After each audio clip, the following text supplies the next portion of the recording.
Hello po sa lahat dyan. Ako nga po pala si Fela Caba, isang OFW dito sa bansang Kuwait.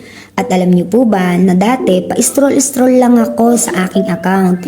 Patingin-tingin, stroller at followers lang po ako dati. Pero po ngayon hindi na po.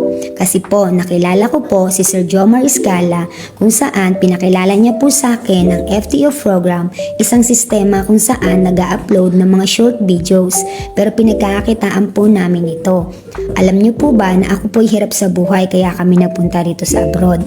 Pero po sa tulong po ng sistema na ito, medyo kumikita na po ngayon, hindi man ganun kalaki kasi po ako po ay part-time lamang. Pero malaki na rin po ang aking ipon mula rito. Ako po ay gustong makapag-for good sa aking pagbabalik sa Pilipinas para mas makasama ko na ang aking mga anak at mapagtapos ko po sila ng pag-aaral. Everyone, ako po si Marivic M. Orbiso, isang public teacher sa aming lugar. Alam niyo po bang 8 taon na po ako sa serbisyo? Bagamat malaki po ang sahod ay kulang na kulang pa rin po para sa pang-araw-araw na pangangailangan. Hanggang sa nakita ko po ang opportunity na ito na naniniwala po akong makakatulong sa akin upang magkaroon ng extra income. Opo, sa simpleng how po ay napabilang po ako sa team na ito sa tulong po ni Coach Jomar Iscala. Maraming salamat po sa iyo, Coach. Kaya kung ikaw ay nanonood sa aking video, mag-comment ka lamang po o i-message mo po ako upang may guide din po kita para makamit ang inaasam-asam mong financial freedom. Maraming salamat po.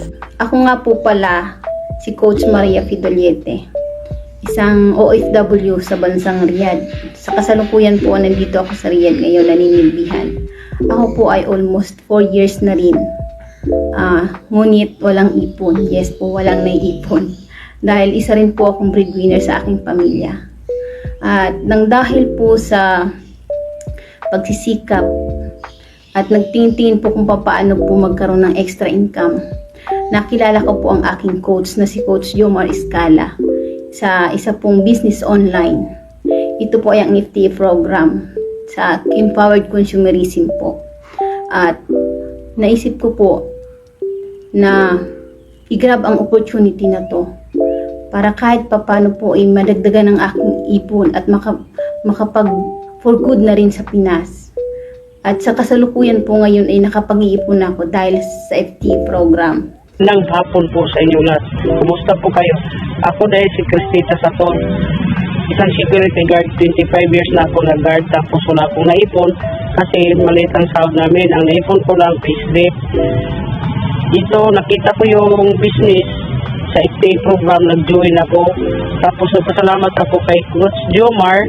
Tapos kumikita man ako, maliit pa lang kasi bago pa lang ako dito. Hi everyone! Ako si Flor Cabanillas, taga Puerto Princesa City, Palawan.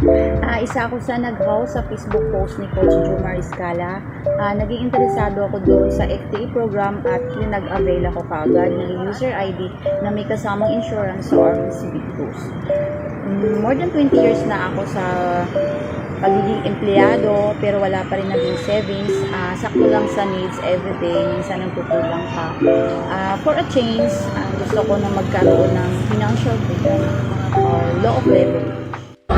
Hello po, ako po si Sherwin Rompon, former OFW. Nagtrabaho po ako bilang factory workers sa South Korea within 12 years. So, nag-for-good po ako 2018. Sa ngayon, nasa Pinas po ako. Ang pinagkakabalan ko po ay isa akong magsasaka. Dahil medyo kulang po ang kinikita ko bilang magsasaka, nagharap po ako ng ibang pagkakitaan. At nakilala ko itong FTA program, nakilala ko din si Coach Jomar Iscala na siya ang nag-guide sa akin. Dahil dito, nabago niya ang pananaw ko sa buhay kahit part-time job lang ang ginagawa ko dito. Bukod sa kumikita ka na, may insurance benefits ka pa. So maganda para sa akin ito bilang isang business. Hello mga kabayan, ako po pala si Lidina Biray. Nakasalukuyan nakatira dito sa Saudi. Mabuti na lang nakilala ko ang FTA program at ang coach ko na si Jomar Iscala. Kaya